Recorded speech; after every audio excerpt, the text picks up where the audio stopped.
miles per hour, gusting to 21. Again, that feels like it's 46. I'm Michael Calhoun, KMOX News. From KMOX Sports. Okay, boys, here we go. Welcome to the Graybar Sports Open Line. Goldschmidt swings, and he hits a drive. He hits a slammer. Graybar, your distributor for electrical and datacom needs. Here we go.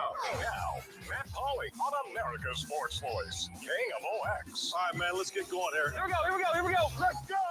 A little bit past 6 o'clock, we are underway with the Graybar Sports Open Line right here on KMOX. Welcome into the program. My name is Matt Pauley, taking you until 8 o'clock this evening. As always, if you want to chime in, multiple ways to get connected with the program: calling, texting, tweeting, voice messaging. 314-436-7900.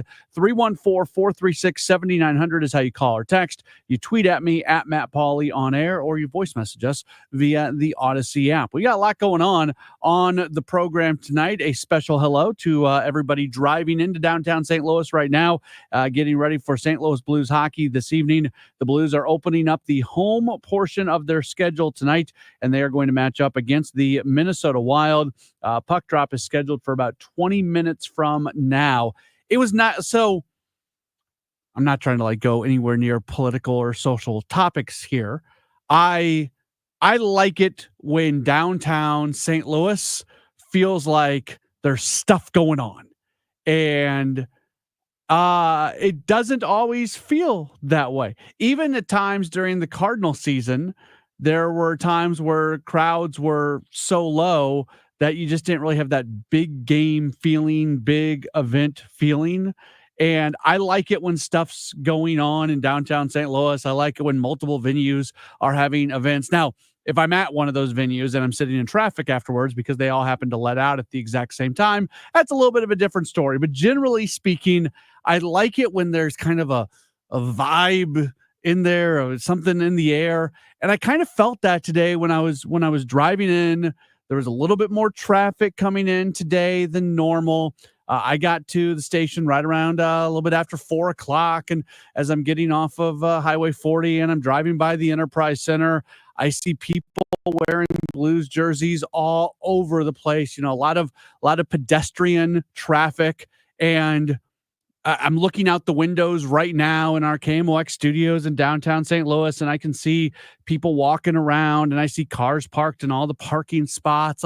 It feels good that there is something going on. And the fact that it is the home opener tonight for the Blues. And I'm actually, generally speaking, I like it when you open up the season overall at home. But in a way, because of the results of the road trip, I kind of like this better.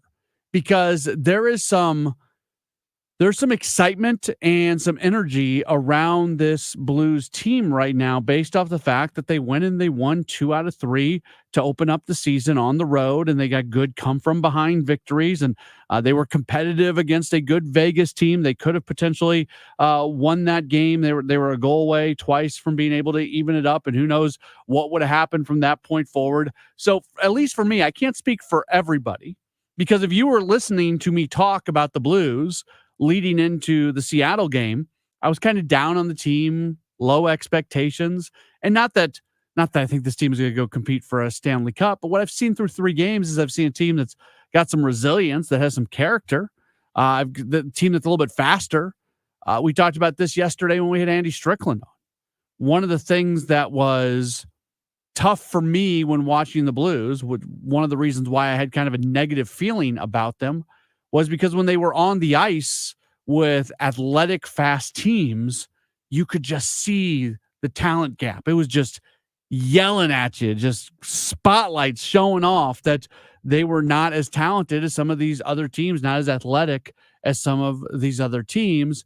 And I feel like with the additions that have been made and just kind of some tweaking of the roster, not that they're the most athletic team in the world, not that they're the fastest team in the world, but they're a little bit better. It's not as stark of a difference when you look at them compared to some of these really athletic clubs. So I have been very pleasantly surprised through the first 3 games. Clearly a tiny sample size, but in many ways, because they got off to a good start on the road, it almost adds something to what's going to be going on tonight as they do open up the home portion of the schedule, and hopefully they can keep things going.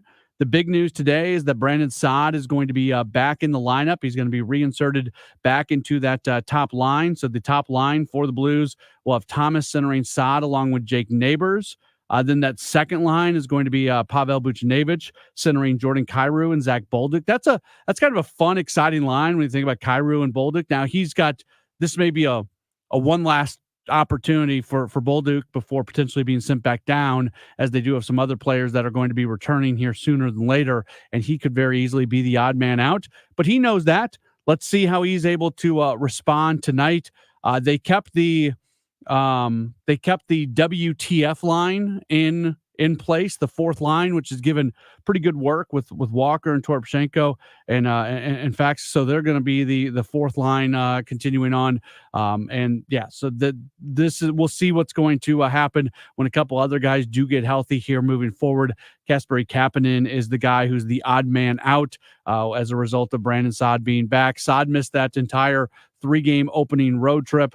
He and his wife were waiting the birth of their third child, and the child came. They now have 2 girls and 1 boy, and now he is back set to rejoin the lineup tonight. So we'll see what the Blues are able to do. They're a little bit closer to being the team that we expect them to be when fully healthy, with Saad back in there, and he's going to be able to be there at that top line working well with Robert Thomas and Jake Neighbors, and we'll see what happens here moving forward. But yeah, just something's in the air. It's the Blues home opener night. There's people in downtown St. Louis. It feels like there's some energy, some excitement, some momentum, all those things going on with this club right now. We've got a number of guests that are going to be on the program tonight. In just a few minutes, we're going to be joined by Lance Brzezowski, player development analyst in baseball, had previously worked for Driveline Baseball, now with the Marquee Network. That's the group that carries Cubs baseball. Next hour, Jerry Palm is going to join us. We'll talk all things college basketball with him. Also, the weekly conversation that Patrick Mahomes has with Carrington Harrison with our sister station, 96.5 The Fan in Kansas City. We'll run that next hour as well. It's all coming up. This is Gray Bar Sports Open Line on KMOX.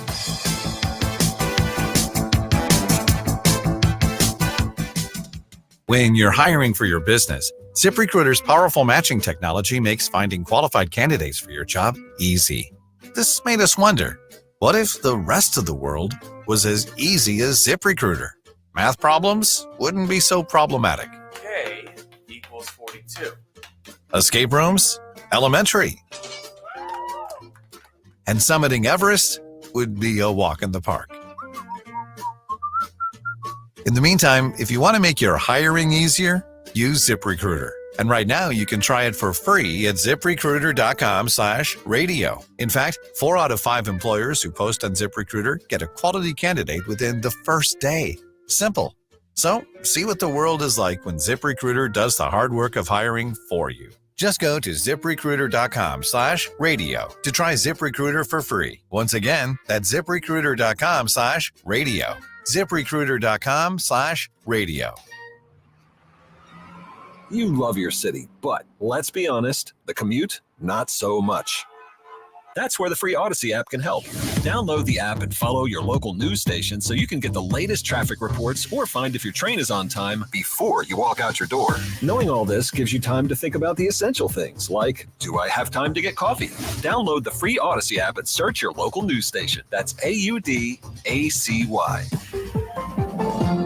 Retiring soon? Get the information you need by joining Kyle Jones and Matt Allgeier of Vira Capital Management for your retirement highway, Sunday mornings at 9:30. Investment advisory services made available through Pine Ridge Advisors, LLC, a registered investment advisor. Securities made available through AE Financial Services, LLC, member FINRA and SIPC. Feel like everything's clouded by doubt? Visit CaliforniaPsychics.com. Our psychics are available to talk 24/7, and we guarantee if it's not life-changing, it's free. Experience the joy of certainty. California Psychics. Smokey the Bear. After 80 years of learning his wildfire prevention tips, Smokey Bear lives within us all. Learn more at SmokeyBear.com. And remember, only you can prevent wildfires. Brought to you by the USDA Forest Service, your state forester, and the Ad Council. Uh-oh, Brad's buzzed. Oh, yeah? Yeah, he's starting with the woots. And now a speech. I just want to say that friendship is about heart and brain. Who's with me? Good thing is, he knows when he's buzzed. And my brain is saying, when it's time to go home, somebody call me a ride. Love that guy. Me too. Know your buzzed warning signs? Call for a ride when it's time to go home. Buzz driving is drunk driving. A message from NHTSA and the Ad Council. The choice of a lawyer is an important decision and should not be based solely on advertisements. If you've been hurt on the job, you don't need the biggest law firm. You need the best. Onder Law, voted 2023's best law firm in St. Louis. Is the insurance company playing games, trying to deny the medical treatment you need, refusing to pay your lost wages? Let Onder Law fight for the benefits you deserve. Injured on the job? Call Onder Law for free. 314 or 618-9-million. That's 314 or 618-9, all zeros. Conductor David Donsmeyer returns to the St. Louis Symphony Orchestra with a powerful program of unity and progress. Hear your SLSO perform Mendelssohn's Reformation Symphony and Coleridge Taylor's Ballade, as well as Saint-Saëns' Dramatic Piano Concerto No. 2 featuring pianist Conrad Tao, October 18th and 20th at UMSL's Two Hill Performing Arts Center. Tickets at slso.org. I'm Tom Ackerman with this month's Seidman Cancer Center Spotlight. The director of Seidman Cancer Center, Dr. Tim Eberlein. The new building is going to be focused on clinical care and accrual to clinical trials, and it'll integrate radiology evaluation of patients. Special thanks to Seidman Cancer Center, national leaders in cancer. For more information, go to seidman.wustl.edu. Welcome back to the Gray Bar Sports Open Line. Once again, Matt Pauley on KMOX. We do roll on here on a Tuesday night, just one Major League Baseball playoff game this evening, Guardians-Yankees, and right now the Yankees lead that series 1-0. Of course, from a Cardinals standpoint, much of what we have been talking about this offseason has been connected to the organization's reset when it comes to player development. Chaim Bloom's going to come in and try to really redevelop the player development system. We're really happy right now to talk a little bit about the importance of player development and some other things as well. We welcome on to the program Lance Brozdowski.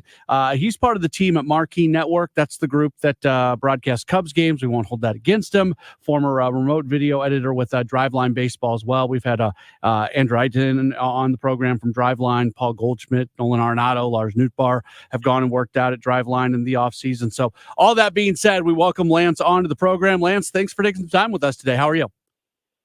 Hey, I'm great. Thanks for having me, man. This will be fun. Yeah, absolutely. So a lot of things to get in with you. And I mentioned you're part of the team at Marquee. You also have a YouTube channel, which is fantastic. And for people who really want to learn about development and some of the kind of really truly inside baseball stuff when it comes to the way players are being developed, your videos are really fantastic. And I was watching some of them recently, and you had a video that talked about individualized pitching, what teams really trying to make pitchers the best version of themselves. And essentially said, well, individualized pitching kind of it's not really a thing. It's more about organizational philosophy. And what struck me when I was watching this is the Cardinals, a team that we think about as being pitch to contact and a team that we think about not really being focused on velocity. Their minor leaguers, the fastball velocity was second to only the Dodgers. So talk me through that a little bit and what that potentially means for the Cardinals here moving forward. Yeah, I'll take a couple angles on it. The first one is that it's good, right? Like, I think velocity is king. I think most people would agree. Now, I totally understand the people that don't agree, right? You have to command the ball, command comes first, et cetera, et cetera. But I think everything exists in a balance. And what's really occurred a lot in the last, you'd say even like 5 to 10 years in the minor league side and most front offices is how important velocity is at least a baseline to have for a pitcher to then build command upon. There's been some other organizations that have kind of done the opposite, like the Guardians and such, who we're seeing in the playoffs right now, who basically take lower velo guys with command and then build the velo up to like a tolerable threshold. But I view them more as an anomaly than a thing that is standard among most teams. So I was a bit surprised to see the Cardinals up there. Mm-hmm. And the cold water I'll pour is that there's a couple reasons they could be up there. Number one, a lot of this data that I'm looking at, which is like, basically you're taking a plane up at 40,000 feet and looking down. You're not really digging into individual levels or players or whatever. I'm literally just like averaging everything together and seeing if I could find any trends. And I think there are certain teams that just have better pitching prospects, and that could influence things. So like Quinn Matthews, with Tink Hence, TK Roby, some of the guys in the Cardinals organization that pop on most prospect lists, all throw pretty hard. And although that's only 3 pitchers and our sample's pretty big here, over 30,000 pitches and such, it does matter, I think, for some of those guys, So I think having some guys like that, it kind of can juice up the numbers slightly. You look at a team like the Yankees, who are actually, I have them as the 3rd lowest forcing fastball velocity. Now, do they actually throw the 3rd slowest? I'm not entirely sure. It could be a byproduct of them throwing a lot of cutters and that getting grouped in. So there's a lot of oddity here. But it is, I think, relevant to some extent that the Cardinals are that high up. I'm not sure how relevant, and it's something that I want to see on a year-over-year basis. But it's a good starting point to then leap off of for next year, I would say. Yeah, and the other thing that's kind of odd when it comes to all this, so earlier this week, Derek Gould, who covers the Cardinals for the Post-Dispatch, our newspaper here, he wrote about how the Cardinals are really trying to focus in the minor leagues in having starting pitching going deeper into games, and that Cardinals starting pitchers in the minor leagues led all 4 full season levels in starting pitching innings, that they feel like that they need to get pitchers ready to pitch deeper into games, and that's something that we haven't seen a lot in the minor leagues recently. So a little bit of a change. When you throw more pitches, when you throw more innings, sometimes velocity goes down. So just taking your piece of information, combining that with what was reported earlier this week in the Post-Dispatch, I thought it made it even that much more interesting that fastball velocity across the board was up, even in a year where starting pitching was throwing more pitches than basically any other organization across the minor leagues. That's a great note. Yeah, I didn't have that information, so that's perfect context, I think, to layer in. And I think that's an interesting approach when you think of like trying to find an edge.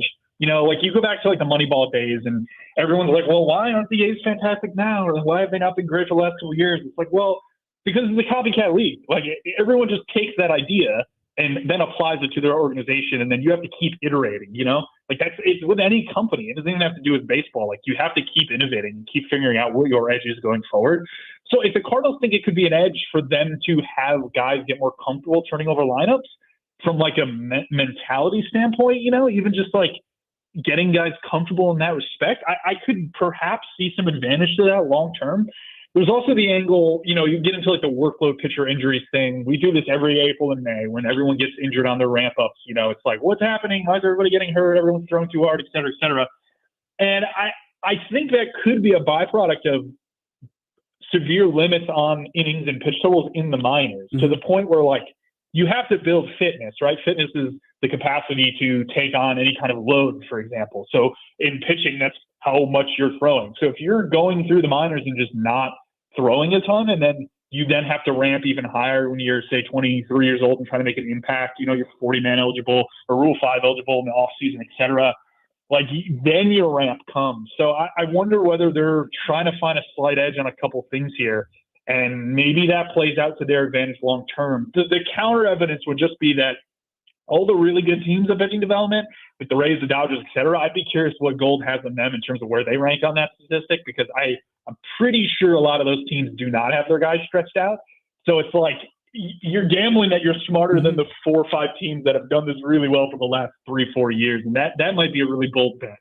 When it specifically comes to Tink Hence, and this, I keep bringing this up because when you think about a guy that you want to be a major league starter, minimum, you want him to be able to throw 150, 160 innings. That would be kind of the minimum number. 2 years ago in 2023, Hence got to 96 innings. This past year, he dealt with injuries and he didn't even get to 80. So 96 is his career high in innings pitched. Never this past season, he's coming off 80. You don't want to increase workload too much year over year. I'm having a hard time seeing the pathway towards Hence being an 150 inning major league guy within the next 2 years. Yeah, that's totally fair point. I think we've seen some minor instances of very large increases of late. I think of like a Justin Steele on the Cubs. I think of a Garrett Crochet on the White Sox, a little biased towards Chicago here. Sorry, but those are the 2 names that come to mind, where those guys jump like 50 plus. I mean, Crochet, just an insane jump this season from becoming a reliever to now throwing, over 100 innings in the major leagues is wild. But I would say, I think when both of those cases, what you had was very good oversight of that pitcher. And what I mean by that is, like, I believe Justin Steele stayed at the Arizona facility for the entire offseason for the Cubs.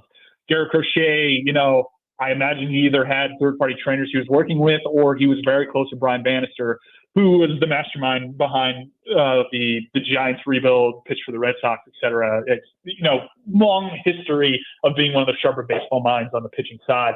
So I imagine, you know, he was either attached to Bannister's hip or something along those lines. So that's to say, like, if you want to get King Kent to 140 innings next year, like, you got to have that guy for the next 5 months under very good supervision as to, like, what he's throwing in terms of capacity, how he's ramping up, what his offseason looks like. That, like, immediate feedback on the strength and conditioning side is super, super important. It's just, you can't force him to do that, you know? And I also don't think there's any knock against him if he doesn't want to do that. Doesn't want to stay in Florida all offseason or whatever, or wants to go work with his own trainers. But having a team understanding of a guy's capacity in offseason is, like, probably the one thing that most coaches would absolutely love, and giving them a lot more confidence in how a guy would actually perform from an inning standpoint and what workload he'd be able to tolerate in a subsequent season. I mentioned that you've got a history with Driveline, and a number of Cardinals players have trained at Driveline in the offseason. Driveline's fantastic from a technology standpoint, from a data standpoint, everything. They've got everything you need. I'm not asking you to trash on the Cardinals here, but you have to be somewhat familiar. Like, how far behind have the Cardinals fallen when it comes to the use of technology and things like that, stuff that Chaim Bloom has been brought in to kind of oversee and fix? It's a great question. I can't say I have any great answer for you here that's going to, you know, I think appease your listeners. I would say they're behind. I think a lot of the time, what I look at on the minor league side, we'll go pitching specifically too, is like, I find it hard sometimes to bucket teams. And I think the way I kind of look at it is, like, you have probably about 7 teams, I'd say, that are what I would consider in the top tier of pitching development. And then you probably have like 4 teams maybe or so that are in the bottom. And then you have like this black box in the middle where you have a lot of teams that, like, get results, don't really do anything great, but, like, seem to produce occasionally some pretty good pitchers. And those are the most confusing teams, I would say. And I mean, there's a lot of teams in there, you know, I think people would have differing opinions on them. The bottom teams are probably like Oakland, Chicago White Sox currently, the Angels are down there, Colorado Rockies are down there. The top teams are the Dodgers. Let's see, I'd say the Red Sox are picking it up, Rays.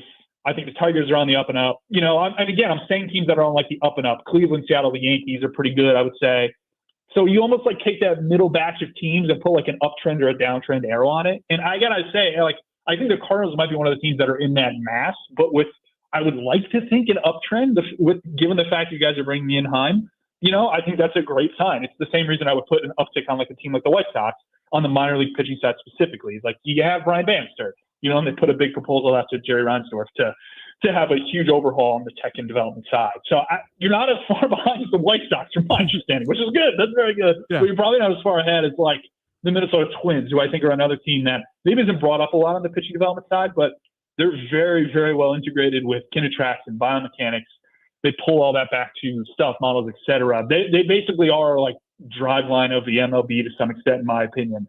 So you're somewhere in between there. You know, if you want to put an uptrend arrow or downtrend arrow, I think you could debate either way, but I would probably put an uptrend on them and put them in the middle of the pack. If the answer is, well, you're not the White Sox, that's not always the best answer.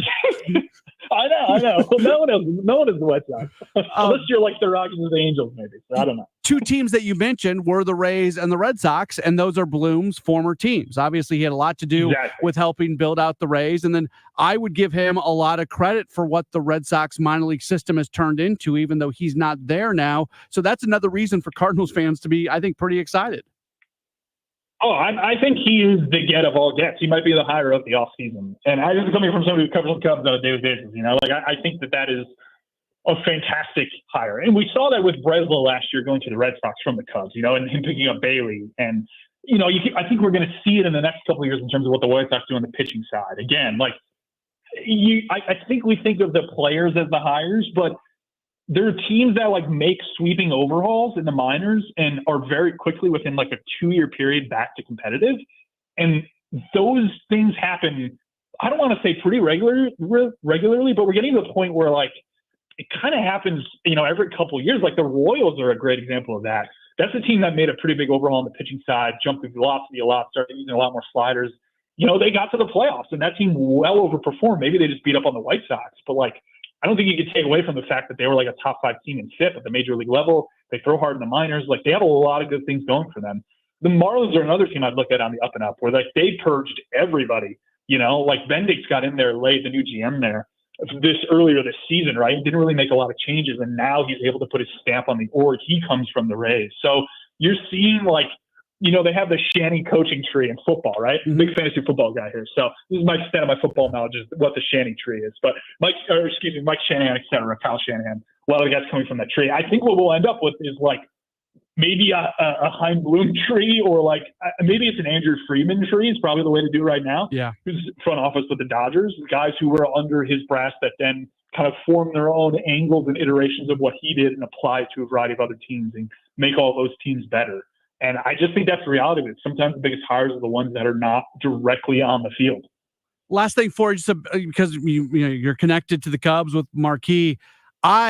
Cardinals have already said payroll's going down. We know about the Pirates. We know about the Reds, even with the Reds bringing in Francona this year. It feels like the Brewers are going to maybe trade a Devin Williams. Maybe even they move on from a William Contreras this offseason.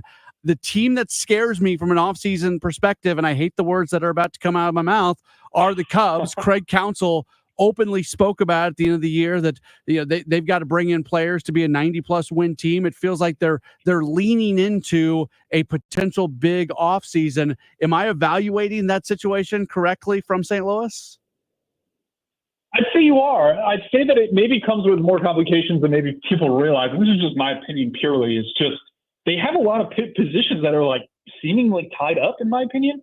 The corners are tied up. If Bellinger opts in, I have no inside information, but my assumption is that he probably will. There's a good chance he will. He'll play probably right field. Suzuki probably goes to DH. Michael Busch is at first base. You just traded for Isaac Paredes at third. You're up the middle's tied up. Pete's in center. Tap's going to probably win a third Gold Glove in left. I don't know where you upgrade. You know what I mean? On the offensive side specifically, and that's kind of where most of the criticism around the organization, I would say, was this year, was that weird 2-month stretch where they just couldn't hit. The park played at Wrigley very odd this year in terms of suppressing offense. The argument there is that everyone was playing with the same park. It's not like just the Cubs. The opponents going into Wrigley also had a little offense. So it's one of those things where if they're going to make a big splash, it's got to come probably through trade. And I just am curious to see who exactly would be shocked, that's kind of where I end up. Maybe if they pick up a Max Fried and a strong bullpen piece, and then that's your big splash. And it's okay, cool. I'd say that's a big splash too. But I don't think it necessarily solves the problem of the offense for the last couple of years hasn't been amazing, So I'm just wondering whether there's another move here that we can't fully piece together with a roster to interpret what you're saying about Counsell saying this could be a big offseason for them. So I'm curious to see what they do. I feel like they got some moves in the bag, and I'm very fascinated to see what they are. Lance Brozdowski, he is a player development analyst with Marquee Sports Network. Follow him on Twitter at Lance BROZ. His YouTube channel is at Lance BROZ as well. And it is fantastic. And if you really want to dive into player development, he had a video here recently that dove into Luke Weaver and what has led to him being as effective as he's been. It's great stuff. Lance, I could have talked to you for probably an hour. Hopefully we can get you on at another point in the future, but we really appreciate you coming on tonight. Thanks for having me. Take care, guys. Awesome. Very good. That's Lance Brozdowski joining us on the program. We'll take a break, have more in just a moment. It's a Gray Bar Sports Open Line on KMOX. Hey guys, Glover here for my friends Mark and Neil Gelman from thegelmanteam.com. If you want immediate cash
America's sports voice, KMOX.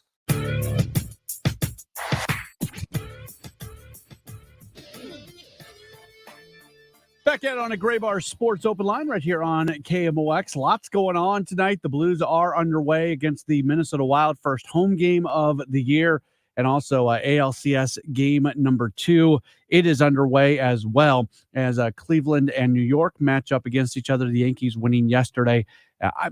Nothing against Cleveland. I'm rooting for Cleveland in this series. I like that team. They're fun. Stephen Vogt, when I was covering the Brewers, he spent a little bit of time in Milwaukee. I got to know him a little bit. He's a really, really good guy. So I'm one of the, I've never run away from this. I am somebody that if I get to know people and I like them, I do at times root for them. I think that's human, by the way. Sometimes people criticize me for that sometimes.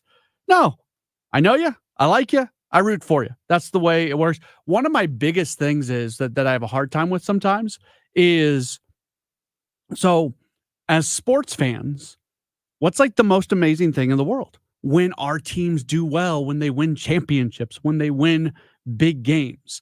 So when I am friends with somebody, that means I care for them.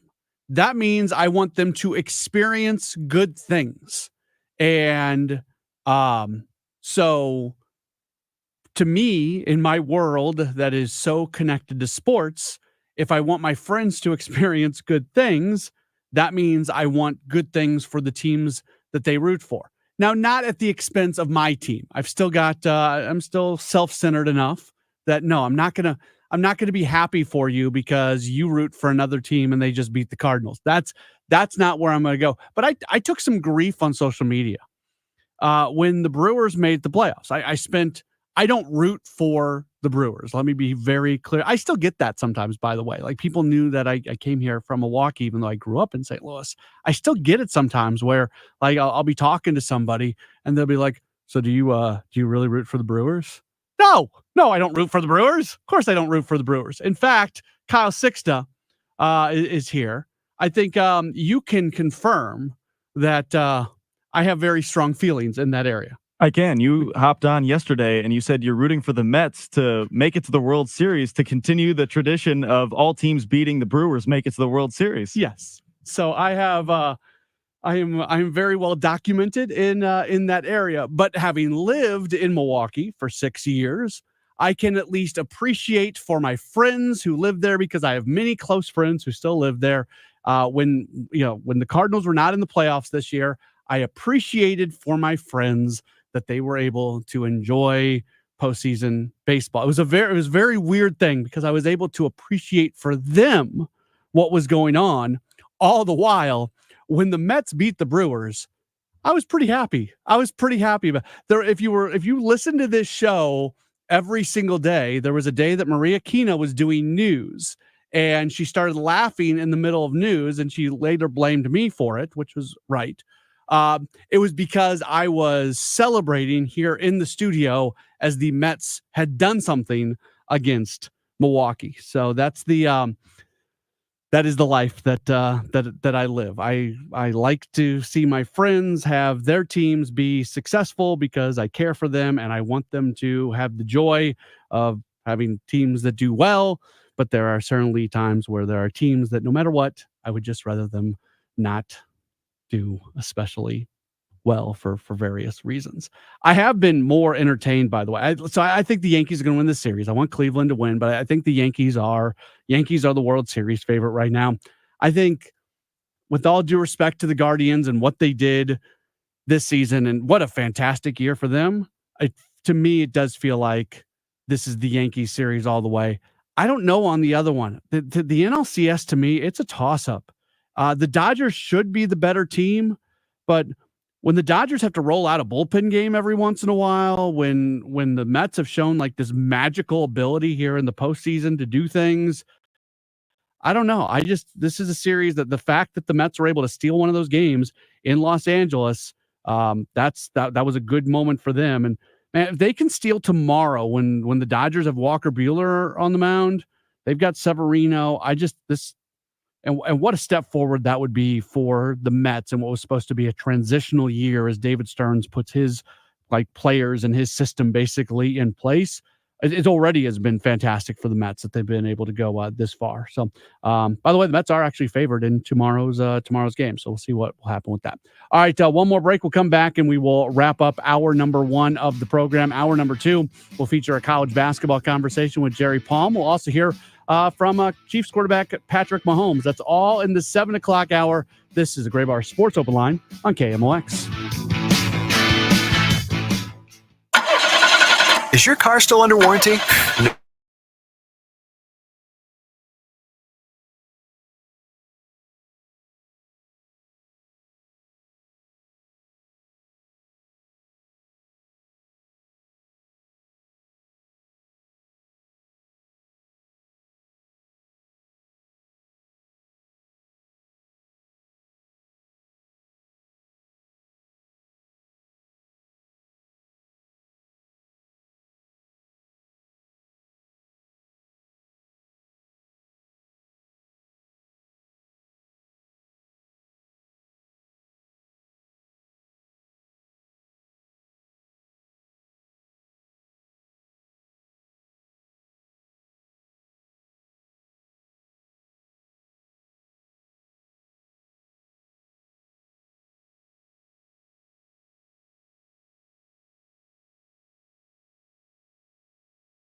Welcome back to the Gray Bar Sports Open Line. Once again, Matt Pauley on KMOX. Starting to wrap hour number 1 of the program. In hour number 2, we'll talk college basketball with Jerry Palm, and we'll hear Patrick Mahomes talk about hair care. I'm not joking, by the way. That full conversation with Patrick Mahomes that he does with our sister station, 96.5 The Fan in Kansas City. We've got that for you at about 7:35 or so. Situation with the Tampa Bay Rays is interesting. If you haven't been following along, Hurricane Milton ripped off the roof of Tropicana Field. And two things on that. First off, Jim Bowden tweeted today. I'll read from his tweet. Hurricane Milton damage to the roof at Tropicana Field is a bigger deal than most understand. It would cost 9 figures to replace, and moving into a new park in a few years doesn't make sense. Rays can't play there with no draining system for rain. Where will they play in 2025? Now, I threw out the idea of the Sauget Rays, but I don't know how far that's really going to go right there. But in all seriousness, they're building a brand new ballpark. They finally got the deal done. They've got the financing. They've got everything. It's happening. Can you go spend 9 figures to fix a roof on that ballpark when you're moving into a new ballpark in 2 or 3 years? I don't think so. That ballpark has zero drainage. So you can't play. You can't just be like, okay, it's an open air field for the next 2 years until they move out. If rain comes down, there is nowhere for the rain to go. So it cannot be an open air field. It's going to take 9 figures to fix. If this tweet from Jim Bowden is correct, I don't know where they're going to play. We were talking about this in the KMOX newsroom earlier today. Our own Sean Malone threw out the idea maybe they just share with the Miami Marlins for 2 years. But then our fearless leader, Steve Moore, said, is that really what you want to do when you're building a new ballpark and you want people buying season tickets? You really want the team hundreds of miles away for the 2 years leading to the new ballpark? You're not building excitement that way. Do they share with a minor league team in the area? We're going to see the Oakland A's share with the Sacramento River Cats. It's possible. But that's a situation to watch out for. One other note on this, by the way, the 7 cownose stingrays that are part of a habitat at Tropicana Field, they're part of a touch tank there. They survived the hurricane, and they have been relocated safely to a habitat at the Florida Aquarium. In a statement from the team, they said, we're pleased to report the cownose stingrays handled the storm well. With the Tampa Bay Rays support, our staff was able to provide on-site care over the past several days, and today we brought them safely back to the aquarium. That statement was from the Florida Aquarium, excuse me. But yes, you can be happy to know that the actual stingrays that live at Tropicana Field during the season, they are alive, they are safe, and they are back at the friendly confines of the Florida Aquarium. Don't know if they're ever going to go back to Tropicana Field. Nobody might ever go back to Tropicana Field. This is a Gray Bar Sports Open Line on KMOX.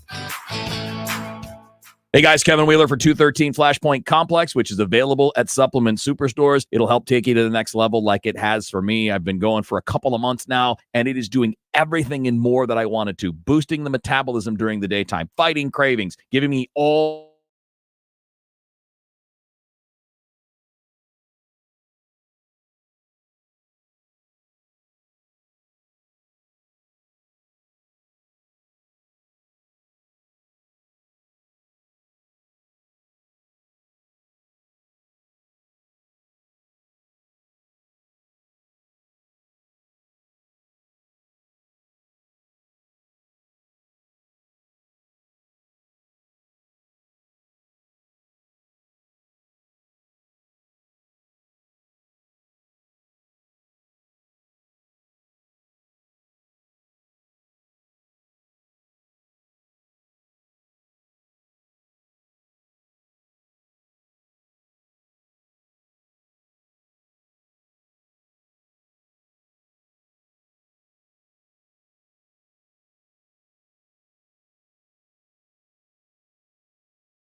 and 53 degrees in downtown at the Arch. I'm Melanie Steen, KMOX News. Welcome back to the Gray Bar Sports Open Line. Once again, Matt Pauley on King MOX. Back at it here on a Tuesday night. We'll continue to keep you updated on what's going on in both baseball and hockey. Not great news right now when it comes to the St. Louis Blues. They are matched up against the Minnesota Wild. The Wild have a 1-0 lead with about 4 minutes to go in the first period. And then in baseball, the Yankees and Guardians are matched up against each other. Yankees strike first. They have a 1-0 lead. That game in the top of the second. If the Yankees lead, they will take a 2-0 series lead. Today, Rawlings, St. Louis-based Rawlings, announced the finalist for Gold Glove Awards, and the Cardinals do have some representation. 3 players are finalists for Gold Gloves. Mason Wynn, who I think should win the Gold Glove at shortstop, and if he doesn't, it's not like a miscarriage of justice. There were some really, really good shortstops in the National League for sure. But when you look at some of the numbers for Wynn, and look, there are some defensive metrics that definitely skew towards other shortstops in the National League. So I don't think this is just an easy, hands down, without a doubt, Mason Wynn is going to win the Gold Glove. But when you take the totality of his season and what he was able to do, especially from a defensive run saved standpoint, all those things, I do think that he is the rightful winner of this year's Gold Glove at the shortstop position. And I'm hopeful. I am hopeful that he will find a way to not they can find a way, but that the way they voted that they are going to that he's going to find himself with a Gold Glove this year. Other Cardinals to be finalists. So again, the finalists at each position, there's 3 of them. Nolan Arenado is a finalist at third base as he looks to add an 11th Gold Glove. He did not win one last year for the first time in his career. I don't know if he's overly likely to win it this year. At the halfway point of the season, I wouldn't have even thought he'd be a finalist. It gets lost. It gets lost in the season. And there's an anti-Arenado bias out there from some contingent of the Cardinals fan base. There's people who don't like the way he runs to first base and things like that. And there's like there's this feeling that his play defensively has dropped off between maybe some of the optics on the way he does get to first base at times. And the fact that the offensive numbers haven't quite been there. His second half of the season defensively was by any metric as good of a defensive season, half season at third base for anybody in Major League Baseball. So is there a chance that he kind of wins it between reputation and what he did in the second half of the season? Is that enough for him to win the award? Maybe not out of the realm of possibility. And then I never know, like, not that we really can like prognosticate the Gold Glove Awards, but Brendan Donovan is once again a finalist for the Gold Glove as a utility man. He won that just a couple seasons ago. It's more challenging when somebody is a utility guy and plays a bunch of different positions on how you evaluate how good they are defensively. That's, to me, that one almost feels like it's more optics than anything else. And Donovan has won it once before, so he's looking for a second Gold Glove. Michael Ciani, of note, not a finalist in center field. And if you remember, there was a little bit of consternation when he got injured because you have to have a minimum number of innings played by a certain date to be eligible for a Gold Glove. And when he got injured, it looked like that he was not going to get the innings needed for the Gold Glove Award. Well, later it came out that they were able to count his non-center field innings as innings that would count towards Gold Glove eligibility. And all that went down, and it was something that we talked about a lot. And what do we learn? That he's not even a finalist. This is one of those things where when you go back through the season for the Cardinals, like there's a lot of things that if they would have gone differently, the season could have gone differently. Just in the sense that the Cardinals could have potentially been a team that snuck into the playoffs. I mean, there are a few series and a few losses if you want to play that game, and any team can go play it.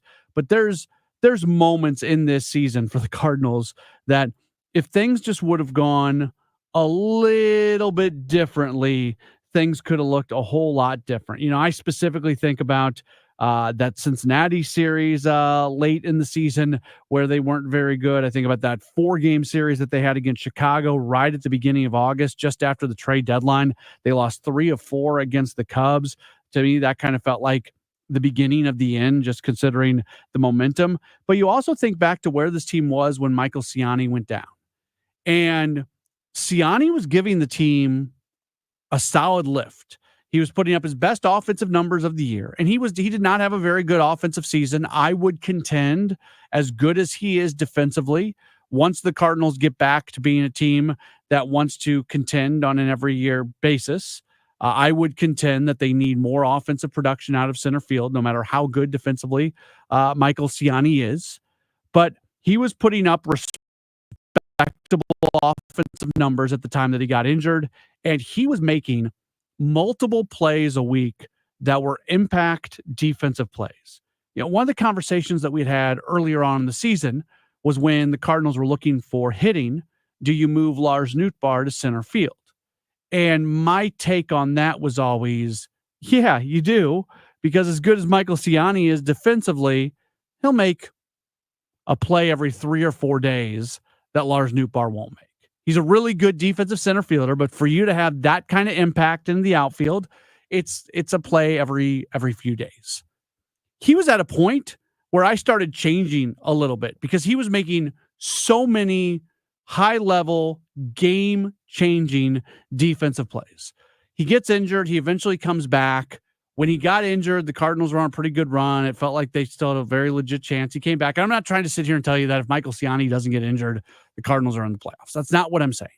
But what I am saying is it felt like everything changed when he came back. He was not the exact same guy. He was a good defensive center fielder, but it wasn't like he was making these game-changing plays every other game or every game, the way it felt like before then. Offensively, he was not putting up the numbers like he was putting up prior to the injury. So the point that I'm trying to get to here is if Ciani does not get injured and he is able to continue the run that he was on when he got injured, I think we're probably talking about Michael Ciani right now as a Gold Glove finalist. I don't know if he wins the award. That's a tough position to win the award, especially when you're not a kind of a brand name player like Michael Ciani is. Like, that shouldn't matter, but it does for voters. But if he doesn't get injured and he continues to impact games the way he was impacting them during those few weeks when he was out, maybe it's a little bit of a different situation for him. While we're talking about the Cardinals real quickly, this was announced yesterday. I don't think we really got into it on the show too much. Jimmy Crooks yesterday was named the minor league player of the year. Quinn Matthews, the minor league pitcher of the year. Kevin Wheeler and I were having a conversation about this today. We don't really know what the Cardinals are going to do in terms of possibly removing players from the roster who they might trade. If they trade Wilson Contreras, we already know that you got a couple guys who can handle that position at the big league level, in Ivan Herrera and Pedro Paez. But you've got Jimmy Crooks on the way, and you would think that he's going to get the opportunity to start the season at AAA next year after he was at AA this year. Put together just a fantastic offensive season, hitting .321. He was tops in the Texas League and a whole bunch of different areas, and put together a great season. So he's not that far away. We're going to see Quinn Matthews this upcoming season. There continues to be an influx of young players that are going to impact this team. And because of the team kind of resetting things, I think some of these young guys are going to get bigger opportunities sooner, which there might be some growing pains, but at the same time, I'm excited to see what these guys can do at the big league level. I was excited to see Michael McGreevy this year. I was excited to see Gordon Gracef. Like, at some point, you got to get these guys to the big leagues. Not that anybody's been, clamoring for Jimmy Crooks. He's just going through a normal developmental timeline, but that timeline might be accelerated a bit, especially if the team ends up trading Wilson Contreras this offseason if he wants to be moved. That's a conversation that the Cardinals have to have with Contreras and Arenado and Gray, just where they're at in terms of how they feel. All right, we're going to switch gears. We're going to talk college basketball. We're going to do that with Jerry Palm from CBS Sports. He joins us in just a moment. This is a Gray Bar Sports Open Line on KMOX.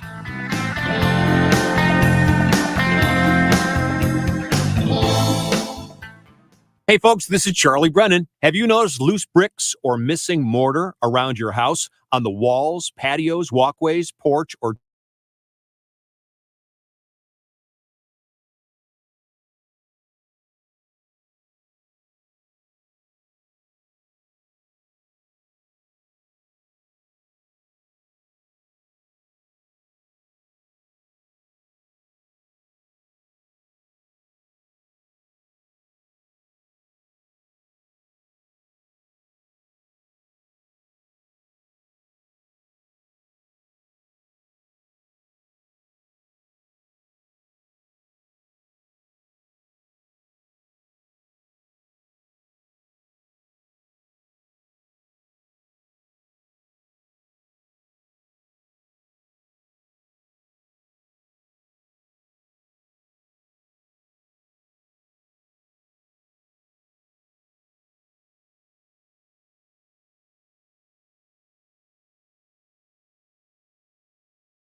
that matter most. Always live on the free Odyssey app. Back at it on a Gray Bar Sports Open Line right here on KMOX. Very happy to be able to go back to the guest line and welcome on one of our favorite guests. Covers college sports, college football, and college basketball for CBS Sports. He is at Jerry Palm. You follow him on Twitter at JP Palm CBS. Jerry, always great to talk to you. How are you? All right. How are you? Doing good. We wanted to talk mainly college basketball with you, but you're a Purdue guy. Purdue almost had one against Illinois this past weekend. Did you like the aggressive nature of decision making there at the end of the game for Purdue? Yeah, it's when you've had the kind of year that they've had, you get an opportunity to win. You want to go ahead and grab at it while you've got the momentum that they had in that second half. So.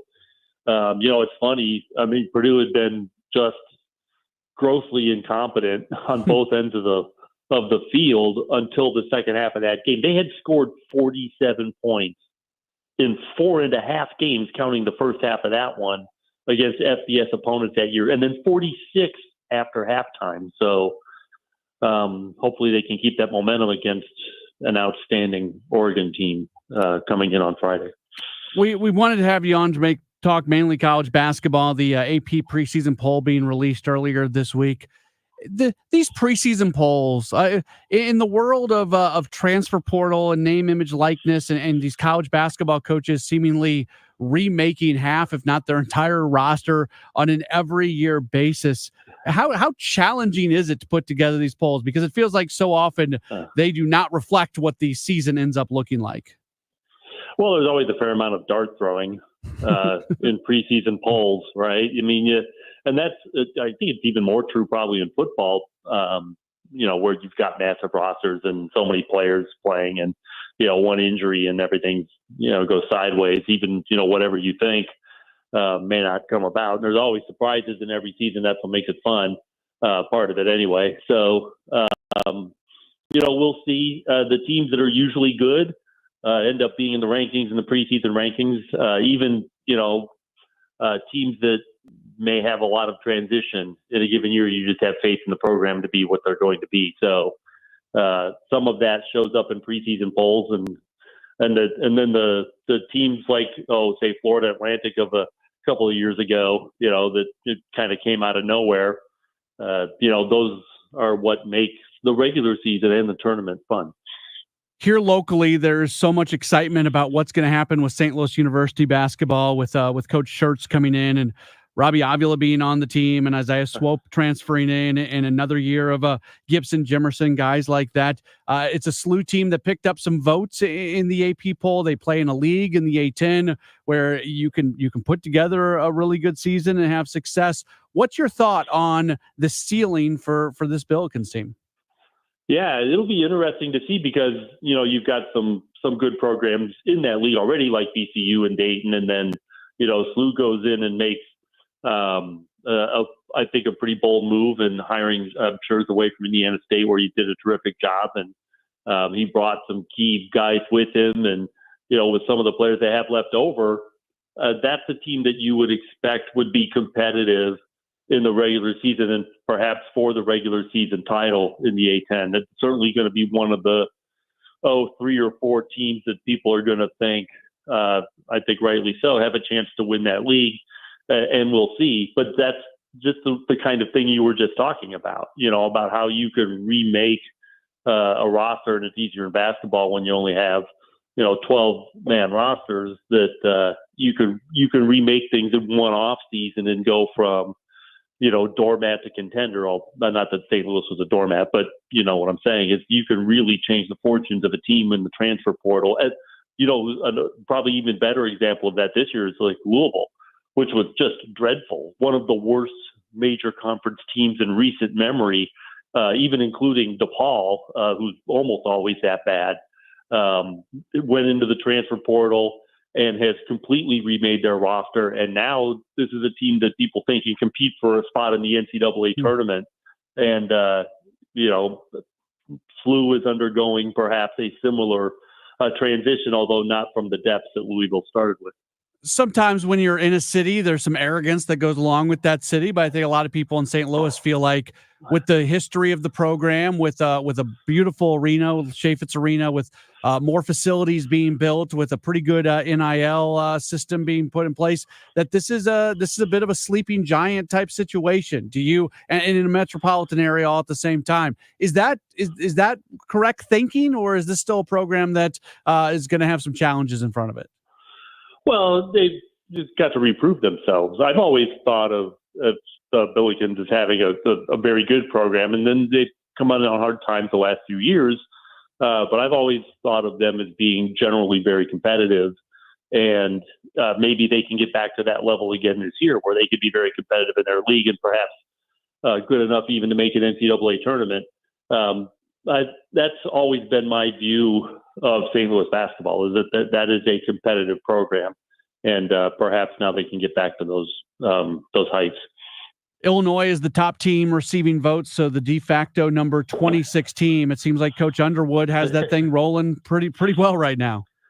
Yeah, the Big Ten is going to be, it's been all Purdue the last couple of years, back-to-back conference championships by 3 games in the regular season. Zach Edey's off to the Memphis Grizzlies now. Purdue will be a lot different, and yet still the pick to win the league. But I think it's going to be really competitive this year. There's probably at least 6 teams that can win the Big Ten, I think, this year, and Illinois is certainly among them. They've got a great program. But they lost. Didn't they lose? I mean, Terrence Shannon is gone, right? Yes. And Luke Good transferred to Indiana, I believe. So Damask is also gone. So they've got some work to do to rebuild that roster, but Brad Underwood has done a great job with that program. They're competitive every year. They figure to be right in that hunt for the Big Ten title this year. Last thing for you, look at Missouri 2 years ago, year 1 of Dennis Gates. It was fantastic. Year 2, it took a step back, a big step back. He's got a great recruiting class coming in.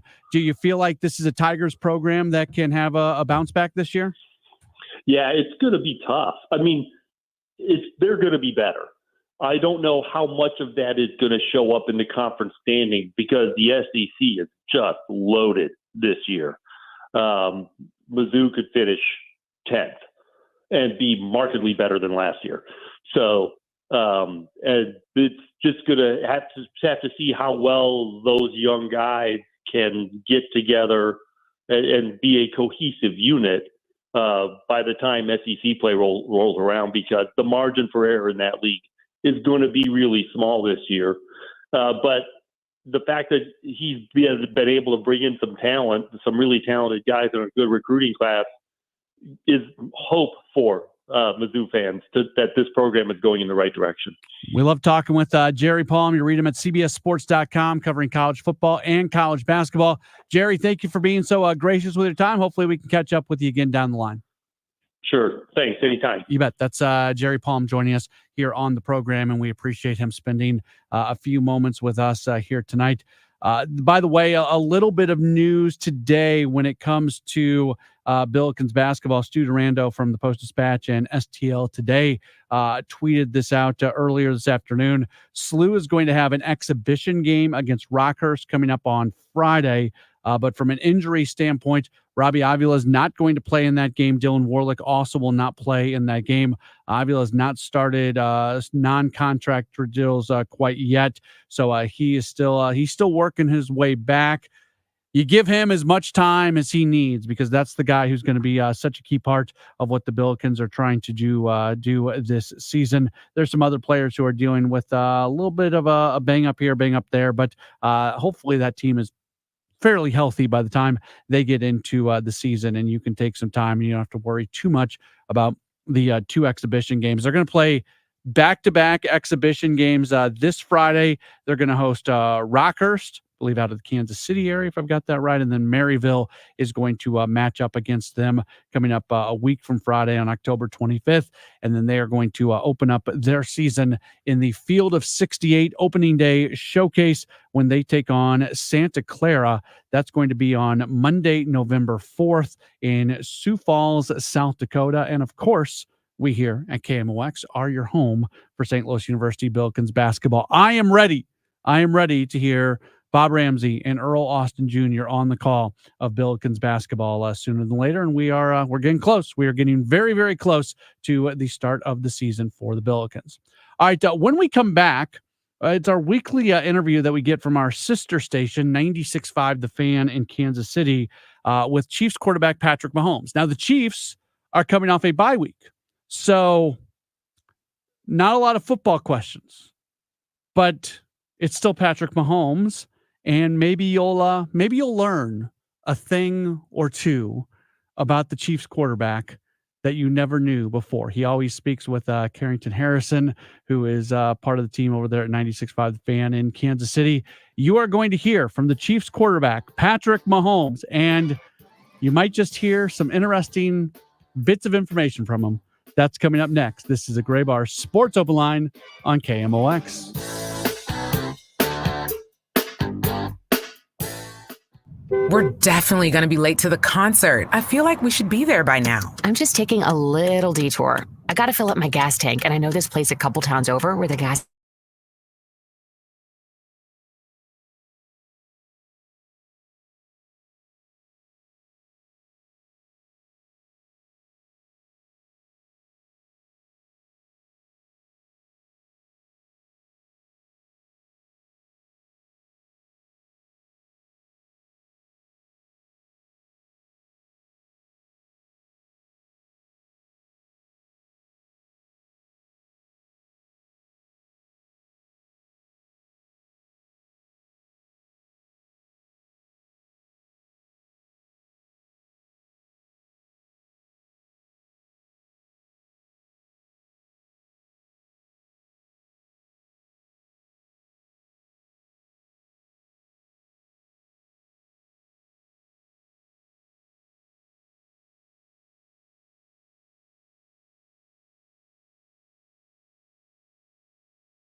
makers.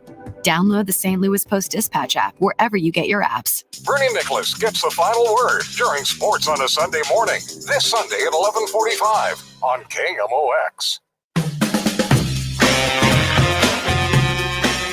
It's a Gray Bar Sports Open Line right here on KMOX. My name is Matt Pauley. As we move along, taking you till 8 o'clock this evening.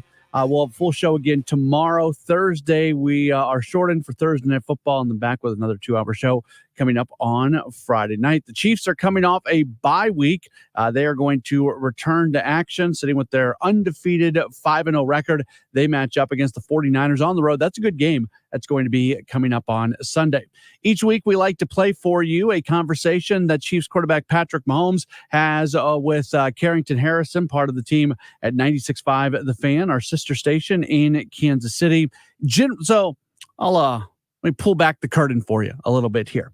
Generally speaking, if I am throwing to a pre-recorded interview like I'm doing right now, the way I would do it is I would edit out the first question that's asked, and I would lead into the answer of that first question, and then whoever is interviewing, so in this case Carrington Harrison, they would be asking the question. That's how I generally throw to a pre-recorded interview. We're going to do things a little bit different this week with this conversation because the Chiefs were coming off the bye week. So there wasn't a whole lot of football to talk about. So I will hand things off to Carrington Harrison and let him ask the first question of Patrick Mahomes. The number one question when I ask people, hey, what do you want Patrick to answer, is people want to know what your hair care routine is. So you wake up in the morning, you got to do something to your hair. Take us through the process. Yeah, no, it's easy. It's just my normal Head and Shoulders, just like the commercial. I throw it in the hair, and then my hair just curls like this. No, you got to do something to it. You got to put some gel in it. You got to do some comb stuff. Nobody just wakes up with it naturally curly like that. No, honestly, it's just, you just do the shampoo, conditioner. I brush the sides a little bit, but other than that, my hair just naturally is curly. I didn't know until I grew the mohawk out that my hair was like this. It just kind of happened, and I liked it after that. Have you ever one day was sitting down in the barber chair and you man, it's time for me to switch things up? Oh, I think about that all the time. I know the Netflix show showed that. I've wanted to cut my hair for a while now, but we've had a good thing rolling, and I don't like changing stuff up, so I'll keep it as long as we keep rolling. All right now we're talking to the quarterback of the Kansas City Chiefs, Patrick Mahomes. What is your favorite Pop-Tart flavor? I've never eaten a Pop-Tart in my entire life, so I think I'm gonna have to change that at some point because everybody loves them. But Brittany loves them. I don't know what her favorite flavor is, but she loves them. What was your breakfast as a kid? Were you a cereal person? Were you a bacon and eggs? 8-year-old Patrick Mahomes, you're watching cartoons on a Saturday. What was your breakfast like? Yeah, I've never been a huge breakfast at breakfast time person, but if it's a brunch or a lunch or even breakfast for dinner, I'm always the scrambled eggs, the bacon. I love a nice piece of toast or biscuit and gravy, kind of something like that. But I never eat really early in the morning. It's just more breakfast at lunch, breakfast for dinner for me. Okay, it's good to know that you like bacon. One of the questions I had down. So, scale from 1 to 10. How crisp do you like your bacon? So 1 is super floppy. 10 is the crispiest, almost break your teeth off hard. How crispy do you like your bacon to be?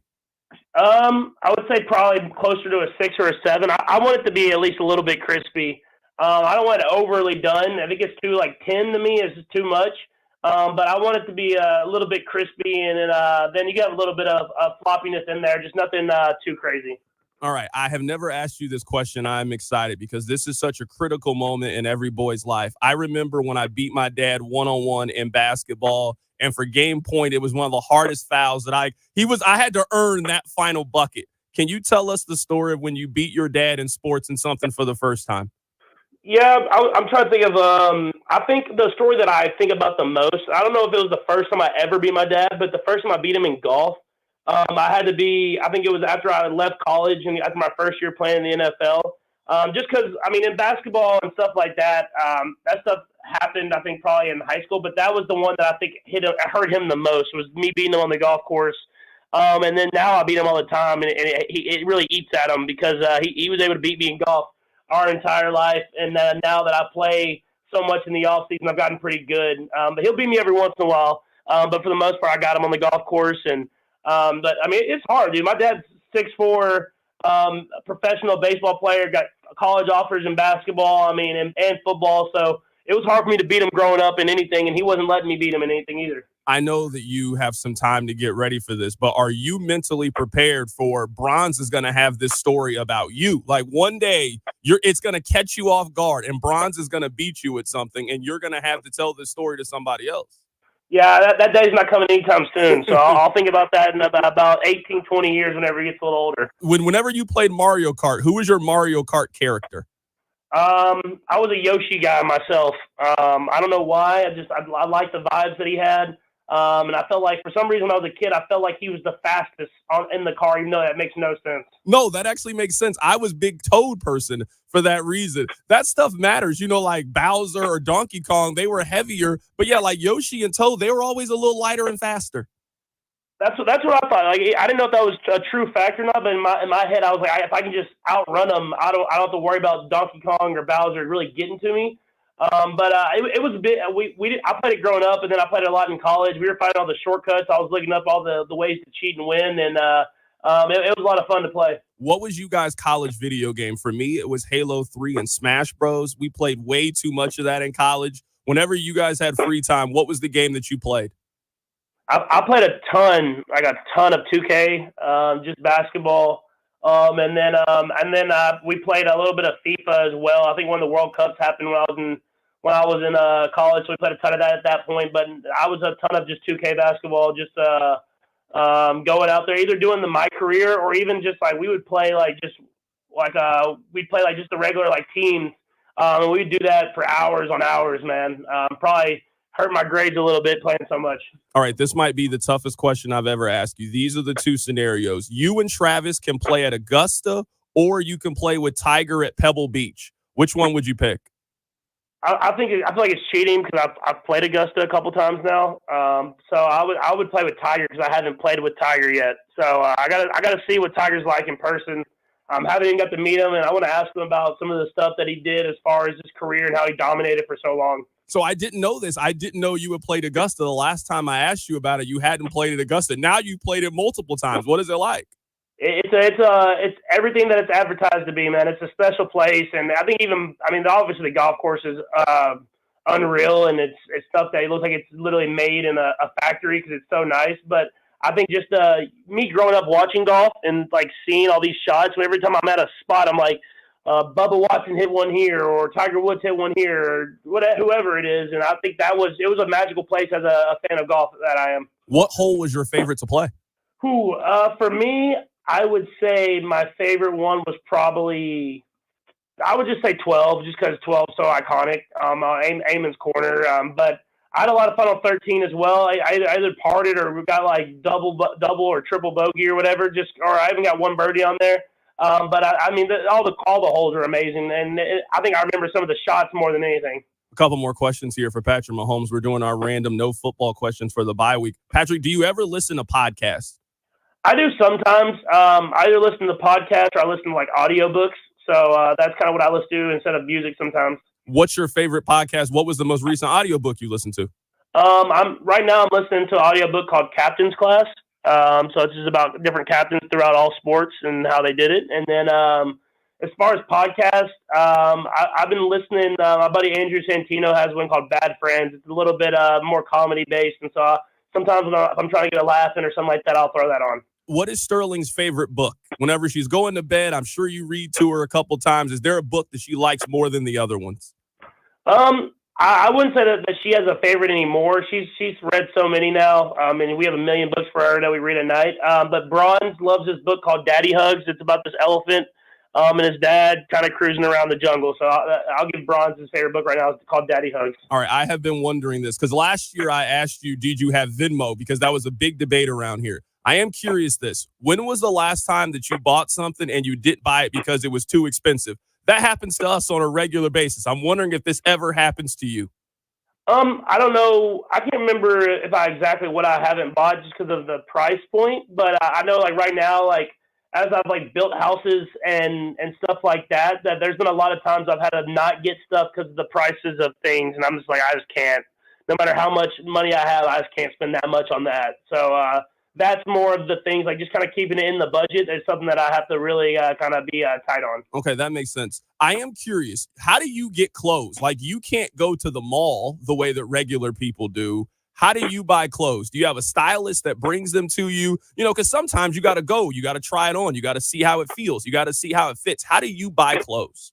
That's a Brittany Mahomes question. She styles me, so she's the one that gets all the clothes and gets them for me. And so she'll send me stuff, and she doesn't know if I'll wear it or not, and I'll just say yes or no. And if it's usually she has a good feel of what I would wear, and so she gets it, and then I get home and it's in my closet, and then I just pick from that.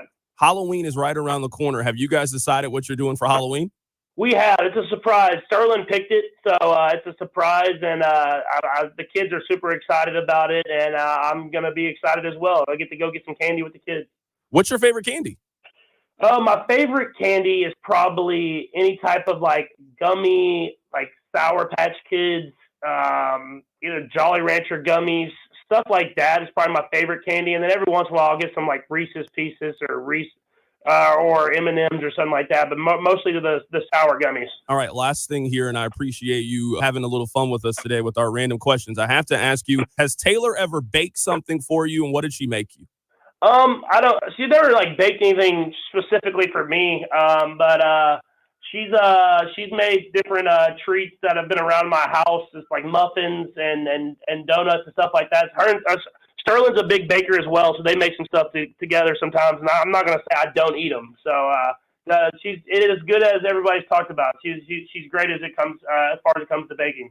That is the quarterback of the Kansas City Chiefs, Patrick Mahomes, joining us on the show today. For our yearly We Don't Ask Football Questions interview, Patrick, we will get back to football next week, but it's the bye week. We like having a little bit of fun, man. We appreciate your time today. Yeah, appreciate you, man. That was Patrick Mahomes talking with Carrington Harrison from 96.5 The Fan in Kansas City, our sister station there. And they are the flagship station for the Chiefs. And, of course, we are St. Louis's home for the Chiefs. And we try to play that each and every week, Patrick Mahomes. And this week, not a lot of football talk, but you certainly learned a few other things during the course of that conversation. We'll take a break. We'll come back, and we'll wrap up this edition of a Gray Bar Sports Open Line right here on KMOX. Are you tired of those unwanted, stubborn areas of fat?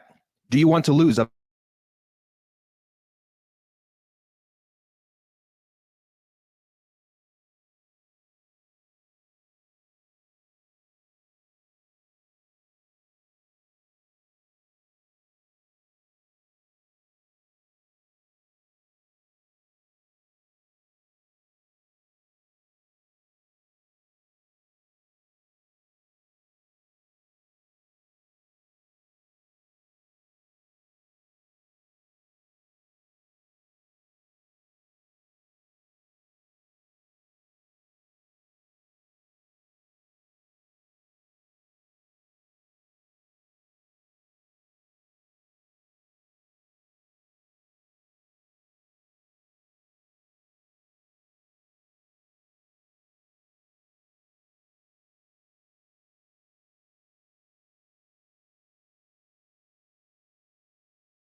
NFL owners allowed Tom Brady to officially purchase a minority stake in the Raiders. This has been kind of percolating there for over a year. There was some issue with if the Raiders were giving him too much of a discount. He gets about 5% control of the Raiders. So doesn't bother me, like Tom Brady becoming an owner. Doesn't even bother me the idea that Mark Davis would give him a discount to get him as being part of the ownership group. Like there's obviously value added having Tom Brady around. Here's what bugs me. So and this has already been in place, actually. This is because this was in the process of happening before the season even got started. When it became clear that he was going to become a minority owner of the Raiders, the NFL placed restrictions on Brady to be able to limit his access as a broadcaster because he was going to be a team owner.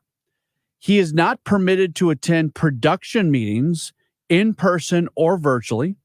He also does not have access to team facilities or players or coaches. He is allowed to broadcast Raiders games if Fox were to ever do that, which seems unlikely as bad as the Raiders are. But he has to abide by league constitution and bylaws that prohibit public criticism of officials and other clubs.